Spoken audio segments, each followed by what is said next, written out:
그래서 17절까지 읽도록 하겠습니다. 우리 다 함께 일어나셔서 한 절씩 교독하도록 하겠습니다. 누가복음 19장 12절에서 17절까지입니다. 제가 먼저 읽겠습니다. 이르시되 어떤 귀인이 왕위를 받아가지고 오려고 먼 나라로 갈 때에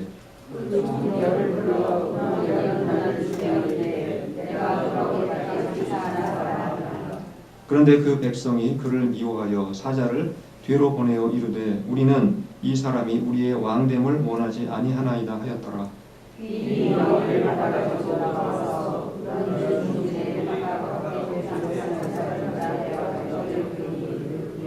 그 첫째가 나와 이르되 주인이여 당신의 한 문화로 10문화를 남겼나이다.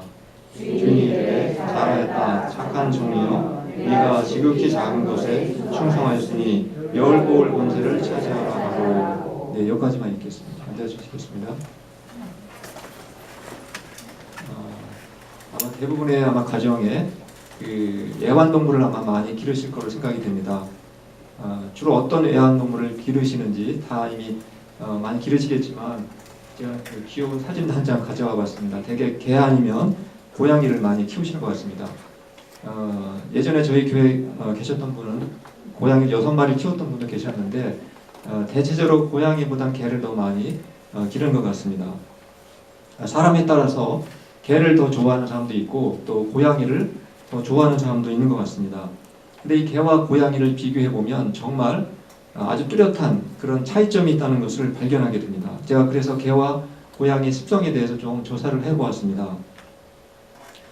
일단 가장 큰 특징은 이 개와 고양이는 그 주인을 대하는 자세와 태도가 완전히 다르다는 사실입니다. 주인에게 괴롭힘을 당하는 고양이는 주인을 쉽게 떠나거나 안가품을 한다고 합니다. 실제로 저희가 어릴 때 고양이를 키웠을 때도 그런 경험이 있습니다. 근데 개는 아무리 괴롭힘을 당해도 자신의 주인을 쉽게 떠나지 않고 충성을 다한다는 사실입니다. 그렇다고 집에 가셔서 실제 시험해 보지는 마시기 바랍니다. 그런데 옛날에 정말 좀 잔인한 시험을 해보았다고 합니다. 저도 읽고 좀 깜짝 놀랐는데 어떤 주인이 과학자인데 그 사람이 자기의 개를 마취를 시키지도 않고 생체 해부를 했다고 합니다. 얼마나 끔찍하고 얼마나 아팠겠습니까? 근데 그 개가 아직 의식을 잃지 않고 있었는데 의식을 잃지 않은 상태에서 자신을 그렇게 해부하고 있는 그 주인의 손을 핥아면서 끝까지 그렇게 충성을 다했다고 합니다. 실제로 실험을 해보았다는 것입니다. 그래서 개는 보통 그 고문을 당해서 끝까지 죽을 때까지도, 그것도 주인에게 그렇게 죽을 때까지도 충성을 멈추지 않는 그러한 특징을 가지고 있다는 사실입니다. 아마 그래서 더 고양이보다 개를 더 많이 키우는지도 모르겠습니다. 그러나 이 고양이는 정반대의 특징을 가지고 있습니다. 주인으로부터 조금만 서운한 소리를 듣거나 서운함을 느끼거나 괴로움을 당하게 되면 이 고양이는 할 수만 있으면 주인 곁을 떠나기를 원한다는 겁니다. 그리고 혼자서 지내려고 한다는 겁니다. 실제로 고양이들은 혼자서 많이 그렇게 지낸다고 합니다. 물론 고양이도 아주 어릴 때부터 새끼 때부터 주인의 사랑을 많이 받고 자라게 되면 어느 정도까지는 주인에게 충성을 한다고 합니다. 그러나 고양이가 이 개의 충성에는 비교할 수는 없는 것 같습니다. 우리 성경을 읽다 보면은 이 충성에 관계되는 말씀들이 굉장히 많이 기록이 되어 있습니다. 오늘 우리가 읽었던 그 말씀의 본문도 역시 충성에 관련된 비유의 말씀입니다. 보통 오늘 읽은 말씀을 10문화의 비유라고도 부르기도 하죠. 근데 비슷한 비유의 말씀이 마태복음에도 나와 있습니다. 거기에는 달란트의 비유라고 그때는 우리가 그렇게 부르고 있습니다. 마태복음에 나오는 달란트의 비유에서는 그 주인이 종에게 각각 다른 양의 달란트를 줍니다. 어떤 종에게 5달란트, 또 어떤 종에게 2달란트 또는 1달란트 이렇게 나누어 주게 됩니다. 그러나 오늘 우리가 읽었던 이 10문화의 비유에서는 주인이 종들에게 똑같이 1문화씩 골고루 이렇게 나눠주는 그러한 장면을 우리가 확인할 수가 있습니다. 약간 차이점이 있습니다. 그런데 또 공통점이 있습니다. 그 종이 주인들에게 왜 달란트 또는 문화를 준 것입니까? 바로 그것을 가지고 장사를 잘해서 돈을 많이 남기라는 것입니다. 말하자면 달란트나 이 문화라는 것은 오늘날로 얘기하자면 일종의 비즈니스를 하기 위한 어떤 사업 자금, 그렇게 우리가 볼 수가 있습니다. 그래서 주인이 그 종들에게 돈을 주면서 이제 너희들이 그걸 가지고 뭐 도난가게를 하든 세탁소를 하든 관계없고 또 식당을 해도 관계없으니까 아무튼 어떤 비즈니스든지 열심히 잘 해보라고 그렇게 돈을 맡기고 그 주인이 떠난 것입니다. 근데 언제까지 그 비즈니스를 하라고 했습니까, 주인이? 주인이 돌아올 때까지, 내가 왕권을 가지고 돌아올 때까지 너희가 열심히 그 돈을 가지고 장사를 하라고 했습니다. 마침내 그 주인이 돌아왔습니다. 그리고 그 종들을 다 주인 앞으로 이렇게 모으게 해놓고 한 종씩 이제 평가를 하게 됩니다. 첫 번째 종이 나왔습니다. 그 첫 번째 종은 장사를 너무나 잘했습니다. 그래서 사업 자금을 주었는데 무려 10배의 이득을 남겼습니다. 엄청난 이득을 남겼습니다. 그래서 주인으로부터 칭찬을 받게 되는데 그 칭찬받는 내용이 누가복음 19장 17절의 말씀입니다. 우리 한번 같이 읽어보도록 하겠습니다. 시작. 주인이 이르되 잘하였다 착한 종이여 네가 지극히 작은 것에 충성하였으니 10복을 권세를 차지하라 하고 마태복음에는 그냥 칭찬만 하는 것만 기록되어 있습니다. 근데 누가복음에 보면은 칭찬만 받는 것을 끝나지 않고 뭘 더 줬습니까? 도넛가게 10개를 준 게 아니라 켈러라고 하는 이 도시를 10개를 다스리는 권한을 주었다는 것입니다. 그가 사업을 해서 번 돈이 물론 10개를 얻었지만 아주 큰 돈은 아니었는데도 불구하고 가게가 아니라 도시를 10개나 그렇게 그에게 상급으로 주었다는 것을 우리가 발견할 수가 있게 됩니다. 두 번째 종도 장사를 잘해가지고 5배의 이득을 남기게 됩니다. 그 종에게도 역시 세탁도 5개가 아니라 켈러 같은 도시 5개를 선물로 그에게 상급으로 주었습니다. 세 번째 종은 어떠했습니까? 그 세 번째 종은 주인이 장사를 하라고 준 돈을 가지고 장사를 하지 않고 수건에다가 보자기에다가 그 돈을 다 쌓아놓고 감춰 놨습니다. 그리고 아무 일도 하지 않았습니다. 그러니까 세 번째 종이었습니다.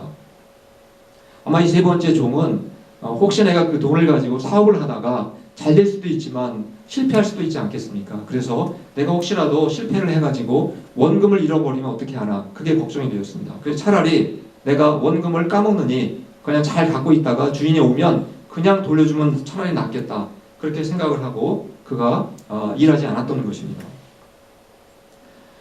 그래서 사실 그런데 결과가 어떻게 되었습니까? 주인이 그 종을 그래 네가 손해는 안 봤으니까 잘했다 그렇게 얘기했습니까? 주인한테 혹독한 책망을 받게 됩니다. 비록 그가 원금은 까먹지 않고 잘 지켰지만 그럼에도 불구하고 책망을 들은 것은 좀 심하다고 생각하지 않습니까? 일단 원금을 잃어버리지 않은 것만 해도 대단하지 않습니까? 그러나 우리가 이 열문화의 비유를 잘 읽어보게 되면 주인으로부터 정말 혹독한 심판을 받게 됩니다. 어떤 심판을, 어떤 소리를 들었는지 제가 표로 정리를 해서 한번 잠깐 보여드리겠습니다. 누가복음에서는 뭐라고 그럽니까? 너는 악한 종이다 이렇게 책망을 합니다. 근데 마태복음을 보면 좀 더 자세하게 나와 있습니다. 거기에는 악하고 게으른 종 이렇게 책망하고 있고 또 너는 무익하다 쓸모없는 종이 되었다 이렇게 또 책망을 합니다. 그리고 또 마지막에 그를 심판하시면서 바깥 어두운 데로 네가 쫓겨나서 슬피 울며 이를 갈게 될 것이다. 이러한 심판까지 그가 당하게 됩니다. 그 악한 종이 어떻게 보면 정말 원금도 까먹지 않고 그냥 다 주인에게 돌려줬는데도 불구하고 생각보다 심각한 아주 혹독한 심판을 받은 것처럼 보이게 됩니다. 그 근본적인 이유는 무엇이겠습니까? 왜 그가 원금도 안 까먹었는데도 불구하고 이렇게 혹독한 심판을 받았겠습니까? 바로 그것은 그 근본적인 이유는 그 종의 주인을 대하는 자세, 그 태도에 있어서 문제가 있었다는 것입니다. 우리 누가복음 19장 21절 말씀을 한번 보시겠습니다. 이 악한 종이 왜 그가 심판을 받게 되었는지 그 내용을 잠깐 한번 같이 읽어보도록 하겠습니다. 시작. 이는 당신이 엄한 사람인 것을 내가 무서워함이라 당신은 두지 않는 것을 취하고 심지 않는 것을 거두나이다. 이 종의 반응은 주인이 무서웠다는 것입니다. 주인을 굉장히 두려워했습니다. 가끔 보면 이 목소리가 굉장히 크고 그런 사람들이 목소리를 듣기만 해도 두려울 때가 있습니다. 그리고 어떤 사람이 얼굴만 봐도 표정이 너무나 무서워서 그냥 앞에만 있어도 무서울 때가 있습니다. 네. 정말 그 주인의 목소리가 크고 얼굴 표정이 너무너무 무서워서 그래서 내가 아무것도 일하지 않고 그렇게 하는 사람은 제가 없을 거라고 생각을 합니다. 정말 무섭다면은 그 사업 자금을 가지고 아마 흉내라도 냈을 것 같습니다. 그런데 그 주인을 무서워한 이유는 바로 얼굴이 무서워서, 목소리가 무서워서 그가 무서워했다는 것이 아닙니다. 내가 아무리 일을 열심히 해도 아무 소용이 없다고 생각했기 때문에 그가 무서워한 것입니다. 열심히 일을 하면 분명히 이윤이 남을 텐데 그 이윤이 다 남으면 주인이 다 빼앗아갈 것을 그가 생각을 했습니다. 또 혹시라도 내가 장사를 잘못해가지고 원금까지 내가 손실을 가져오게 하면 이 주인이 나한테 배상을 요구할 수도 있겠다. 바로 이러한 것을 두려워했다는 사실입니다. 그래서 이 종은 처음부터 그런 생각을 갖고 있었기 때문에 일할 의욕이 없었습니다. 많이 벌면 다 빼앗길 것이고 또 손해를 보면 몇 배로 내가 물려줘야 한다고 생각을 했기 때문에 내가 구태여 일할 필요가 있겠는가, 바로 그러한 생각을 했다는 것입니다. 일을 하면 할수록 오히려 더 손해를 볼 거라고 생각을 했습니다. 그래서 그 종은 이러한 생각을 갖고 있었기 때문에 원금을 그냥 그대로 갖고 있다가 나중에 그냥 돌려주는 게 차라리 가장 낫겠다, 이게 최선의 방법이라고 그렇게 생각을 했기 때문에 그가 아무 일도 하지 않고 그렇게 게으름을 피웠던 것입니다. 물론 이 세상에서도 우리가 이런 주인들을 얼마든지 만날 수가 있습니다. 아무리 일을 열심히 해도 승진도 시켜주지 않고 또 월급도 잘 올려주지 않는 그런 사장도 충분히 있을 수가 있습니다. 또 주인을 대신해서 내가 정말 그 가게를 매니지먼트를 아무리 잘해주었는데도 매달 나한테 요구하는 그 월세가 너무 많은 것을 요구해서 아무리 열심히 벌어도 남는 것이 별로 없을 수도 있습니다. 만약에 그러한 주인 밑에 있다면 우리가 주인을 위해서 충성한다는 것이 그렇게 쉽지는 않을 것입니다. 그냥 시간만 때우거나 아마 대충 불성실하게 그렇게 일할 수도 있습니다. 그러나 오늘 우리가 읽었던 이 문화의 비유에 나오는 주인이 그런 사람이었다고 생각하십니까? 이 주인은 결코 그런 사람이 아니었습니다. 그 주인은 10명의 종들을 다 모아놓고 한 명씩 골고루 자기가 갖고 있던 재산을 조금씩 다 부분적으로 나눠 주었습니다. 그리고 먼 나라의 왕위를 이제 받으러 갔다가 왕권을 가지고 돌아와서 이제 열심히 일한 종들을 불러 모아놓고 그들에게 칭찬을 해줄 뿐만 아니라 아까 말씀드린 것처럼 기대 이상의 큰 상급을 그가 내려주신 정말 좋은 주인이었습니다. 그 주인이 먼 나라 갔을 때는 그냥 돈 많은 부자였습니다. 그러나 돌아올 때는 어떠했습니까? 돈 많은 부자로만 돌아온 것이 아니라 한 나라의 왕의 신분으로 돌아왔다는 사실입니다. 그래서 그 주인이 돌아와서 상급을 줄 때는 그들이 그 이득을 번 것에 대해서 약간의 그 보너스만 준 것이 아니라 아까 말씀드린 것처럼 여러 개의 도시들을 다스릴 수 있는 정말 기대 이상의 큰 상을 내렸다는 것을 우리가 발견할 수가 있습니다. 그래서 이 종들은 착한 종들은 바로 자기가 모시는 그 주인이 어떤 사람인지 누구인지를 잘 알고 있었습니다. 그래서 그 주인을 위해서 열심히 일하고 열심히 일하는 것이 절대로 손해는 나지 않을 것이다 라고 하는 믿음을 바로 갖고 있었기 때문에 충성할 수가 있었다는 사실입니다. 그러나 악한 종은 주인을 믿고 신뢰하지 않았습니다. 그래서 충성하기는커녕 게으름을 피우며 그리고 주인의 명령에 전혀 순종하지를 않았습니다. 그렇다면 우리가 이 비유의 말씀을 지금까지 쭉 한번 이렇게 다양한 각도에서 말씀을 드렸는데 이 주인은 누구를 상징한다고 생각을 하십니까? 바로 이 비유의 말씀을 지금 전하고 계시는 예수님을 상징한다라고 우리는 볼 수가 있습니다. 우리가 예수님을 믿고 영접하게 되면 우리가 예수님을 누구라고 부릅니까? 주님이라고 부릅니다. 주인이나 마찬가지죠. 그리고 또는 로드, 영어는 로드라고 이렇게 부릅니다. 우리가 무슨 의미겠습니까? 바로 예수님은 이제부터 나의 주인이 되시고 나는 바로 주인 되시는 바로 예수님의 종이 되겠습니다 라고 하는 바로 그러한 고백인 것입니다. 간단하게 말씀드리면 나의 주인 되시는 예수님을 위해서 내가 충성하며 살겠습니다. 이러한 결단을 하는 것, 그것이 바로 내가 예수님을 믿는다는 것의 의미라고 볼 수가 있습니다. 여기서 제가 잠시 이 충성이라고 하는 단어의 뜻이 무엇인지 좀 더 성경을 통해서 한번 설명을 드리도록 하겠습니다. 이 충성이라고 하는 단어가 원래 헬라어 신약 성경에서 어떤 단어로 사용되었는지 잠깐 도표를 보여드리겠습니다. 우리가 알고 있는 이 충성이라는 단어는 신약 성경 원전에는 피스티스라는 단어로 그렇게 기록되어 있습니다. 저 단어는 명사형이고 밑에 있는 피스토스라는 단어는 형용사로 되어 있는 바로 단어입니다. 우리가 잘 알고 있듯이 갈라디아서 그 5장에 보시면 19가지 성령의 열매가 나오지 않습니까? 바로 그 열매에 보시면 그 중에 한 가지가 무엇인지 아시죠? 충성입니다. 9가지 열매 중에 하나가 충성인데 그 단어가 바로 여기에 나와 있는 바로 피스티스라고 하는 단어로 되어 있습니다. 또 유명한 고린도전서 13장 13절 아시지 않습니까? 믿음, 소망, 사랑 이 세 가지는 항상 있을 것인데 그 중에 제일은 사랑이라. 첫 번째 믿음, 소망, 사랑이있는데 그 믿음이란 단어가 바로 충성과 똑같은 단어인 피스티스라는 단어라는 사실입니다. 또 제가 골로새 1장 7절에 이런 단어가 나옵니다. 그리스도의 신실한 일꾼이라는 그런 단어가 나옵니다. 거기에 신실한이라는 그 단어는 바로 피스티스의 형용사인 피스토스라는 단어로 되어 있습니다. 무슨 뜻이겠습니까? 제가 한번 다음 스크린 잠깐 보시겠습니다. 충성이라는 단어, 그 다음에 신실, 믿음, 이 모든 단어가 똑같은 단어라는 겁니다. 우리는 이렇게 단어를 번역할 때 각각 다른 단어로 번역을 했지만 그 헬라어 성경을 보는 그 그리스 사람이 볼 때는 다 똑같은 단어라는 것입니다. 그래서 바로 우리가 예수님을 나의 주인으로 내가 정말 믿는다면 그런 믿음을 갖고 있는 사람에게 예수님은 사명을 주십니다. 그리고 그 사명을 받은 신자들은 신실한 마음으로 그리고 성실한 마음으로 끝까지 충성하며 살게 된다는 것을 우리가 알 수가 있는 것입니다. 그래서 믿음과 충성이라는 단어는 서로 통하는 것입니다. 따라서 믿음이 없이는 충성할 수도 없다는 것을 우리가 알 수가 있습니다.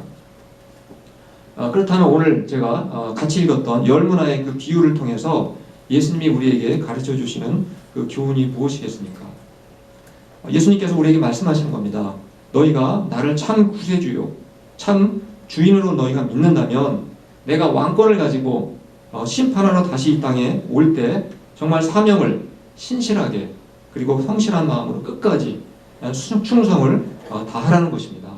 바로 그래서 오늘 비유의 그런 핵심의 내용을 우리가 알 수가 있게 됩니다. 근데 열문화의 비유를 우리가 자세히 보시면 주인이 10명의 종 모두에게 한 문화씩 골고루 다 나눠준다는 것을 우리가 발견할 수가 있게 됩니다. 이 말씀은 바로 우리의 주인 되시는 예수님은 바로 우리에게 예수님을 믿고 영접한 우리 모든 그리스도인들에게 예외 없이 다 사명을 주신다는 사실입니다. 만약에 오늘 우리에게 사명이 없다면 우리는 오늘 하나님께서 우리를 데려가 가실 것입니다. 우리가 지금 이렇게 다 살아있고 이렇게 움직일 수 있고 예배를 드리고 있는 그 가장 근본적인 이유는 바로 우리 각자 모두에게 남은 사명이 있기 때문이라는 사실입니다. 사명이 없는 사람은 바로 죽을 수밖에 없다는 사실입니다. 바로 우리가 예수님으로부터 사명을 받았다면 또 이미 받았다는 것이 확실하다면 열문화와 그리고 또 다소문화를 남긴 그 종들처럼 우리도 칭찬을 받기 위해서 충성하며 살아야 한다는 것입니다. 그리고 사명을 받고도 게으름을 피우고 나태함으로 그렇게 지냈던 악한 종처럼 우리가 그렇게 살아서는 안 된다는 것을 우리에게 말씀하고 있는 것입니다. 성경에는 아까 오늘 우리가 읽었던 이 열문화의 비유 말고도 충성과 관련된 단어들이 굉장히 많이 있습니다. 성경 구절이 많은데 여러분들은 어떤 구절을 가장 인상 깊게 기억하고 계시고 또 암송하는 말씀이 있는지 모르겠습니다. 제가 생각하기에 충성과 관련해서 우리에게 가장 강력하게 권면하고 우리에게 말씀하시는 말씀이 있다면 요한계시록 2장 10절 말씀이라고 생각을 합니다. 한번 같이 읽어보도록 하겠습니다. 시작. 네가 죽도록 충성하라. 그리하면 내가 생명의 면류관을 네게 주리라. 이 말씀은 큰 핍박과 고통을 당하고 있던 바로 서머나 교인들에게 예수님께서 직접 하신 말씀입니다. 비록 그들이 고통을 당하고 있었지만 너희들이 정말 예수님을 나를 주인으로 믿고 충성하기로 했다면 너희가 죽음의 순간이 올 때까지 변함없는 마음으로 끝까지 충성하라고 예수님께서 권면하신 말씀인 것입니다. 우리가 이렇게 충성하며 살기를 누구나 다 원합니다. 예수님을 믿는다면. 그렇다면 우리가 정말 죽도록 충성할 수 있는 사람이 되기 위해서 우리에게 가장 필요한 것이 있다면 무엇이라고 생각을 하십니까? 먼저 우리는 열문화의 비유를 다시 한번 생각해 볼 필요가 있습니다. 열문화의 비유 중에서 게으른 종으로 책망을 받은 그 종이 왜 책망을 받았습니까? 그가 주인을 두려워했다고 했습니다. 바로 주인을 믿지 못하는 그 불신의 마음이 있었기 때문에 그가 충성을 할 수가 없었다는 것입니다. 주인을 신뢰하지가 않았습니다. 주인을 악덕 사장 정도로밖에 생각하지 않았습니다. 종업원은 전혀 생각하지 않고 자신의 이득만을 챙기는 그러한 파렴치한으로 이 게으른 종이 그렇게 생각을 했다는 것입니다. 여러분은 여러분이 주인으로 섬기고 믿고 계시는 예수님이 정말 어떤 분이라고 그렇게 알고 계시고 생각하고 계십니까? 우리 주인이신 예수님이 정말 종을 학대하고 착취하는 나쁜 주인이 아니라 오히려 자신의 목숨을 바로 종을 위해서 내어주신 바로 그러한 분이시라는 것을 우리가 기억을 해야 합니다. 아마 한번 역사를 통해서 한번 살펴보시기 바랍니다. 지금까지 역사상 종이 주인을 위해서 대신 목숨을 내어놓고 죽는 경우는 있지만 주인이 종을 대신해서 죽거나 목숨을 바치는 경우는 우리가 역사상 발견할 수가 없는 사실이라는 사실입니다. 그렇다면은 바로 이 종을 위해서 목숨을 내어주신 그 주인이 바로 우리의 주인이 되었다면 우리도 그 주인을 위해서 우리의 목숨을 바쳐서 충성하는 것이 너무나 당연하다는 사실입니다. 그래서 우리가 정말 충성된 종이 되려면 제일 먼저 필요한 것은 내가 섬기는 주인이 어떤 분인지 그것부터 우리가 확실하게 알고 배워야 한다는 사실입니다. 즉 주인에 대한 믿음이 있어야만 거기에서부터 충성이 시작된다는 사실입니다. 그래서 아까 제가 단어를 설명했듯이 믿음과 이 충성은 같은 단어라는 것을 제가 말씀을 드렸습니다. 그리고 우리가 정말 이러한 주인에 대한 믿음을 갖고 충성을 하게 되는 사람은 결코 자신의 감정과 기분에 따라 흔들리지 않는다는 사실입니다. 기분이 좋으면 충성하고 기분이 싫으면 포기하는 그러한 변덕스러운 삶을 살지 않게 된다는 사실입니다. 한번 생각해 보시기 바랍니다. 종으로 사는 것이 쉬운 일이겠습니까? 종으로 산다는 것은 정말 어려운 일이 많을 것입니다. 일을 하다가 정말 기분 나쁜 일도 있을 것입니다. 그리고 또 피곤할 때도 얼마나 많겠습니까? 또 종이기 때문에 무시를 당하는 경우도 분명히 있을 것입니다. 그리고 얼마나 일을 많이 할 수밖에 없기 때문에 편하게 살고 싶은 마음도 있을 것이고 게으름도 피우고 싶을 것이고 늦잠도 실컷 아마 자고 싶은 마음이 얼마나 많겠습니까? 그런 마음이 굴뚝 같을 것입니다. 그렇지만 그런 정말 충성된 종이 되려면 자신의 감정과 기분에 따라 흔들리는 것이 아니라 오직 주인의 뜻을 가장 먼저 생각하는 사람이 되어야만 가능하다는 사실입니다. 제가 철교를 처음 시작할 때 그 사진 한 장을 이미 보여드렸습니다. 바로 개와 고양이 사진을 보여드렸고 그 특징에 대해서 말씀을 드렸습니다. 개는 주인이 바로 자기를 괴롭히고 또 생체 해부를 하는 그 순간까지도 그가 주인에게 충성된 모습을 보였다고 말씀을 드렸습니다. 그러나 고양이는 어떠했다고 했습니까? 바로 주인으로부터 조금만 서운한 일을 당해도 그리고 조금만 괴롭힘을 당해도 쉽게 주인을 떠났다고 했습니다. 즉 고양이는 주인을 온전히 믿고 신뢰하지 못하기 때문에 충성을 할 수가 없다는 것입니다. 그러나 개는 자기를 괴롭히고 또 생체 해부를 하는 포악한 주인에게까지도 그가 죽음의 순간까지도 충성을 다했다면 우리가 섬기는 주인은 그런 주인이십니까? 바로 종을 대신해서 자신의 목숨까지 바치신 우리가 믿는 주인은 바로 그런 주인이신 것입니다. 그런 주인을 위해서 우리가 헌신하지 못한다면 우리가 미천한 미물보다 나을 것이 없다는 것입니다. 정말 예수님이 우리의 목숨을 위해서 정말 자신의 목숨을 내어주셨다는 것을 우리가 믿는다면 우리도 그 주님을 위해서 정말 내 뜻이 아니라 또 내 감정과 내 기분에 따라 좌우되는 것이 아니라 오직 주님의 뜻을 먼저 생각하시고 끝까지 그리고 충성하시면서 심판날에 우리의 주님 앞에 칭찬과 우리가 기대했던 것보다 훨씬 큰 상급을 받으시는 그러한 종들이 되시기를 간절히 축원합니다. 이 시간 우리 말씀을 기억하시면서 찬송가 보시겠습니다.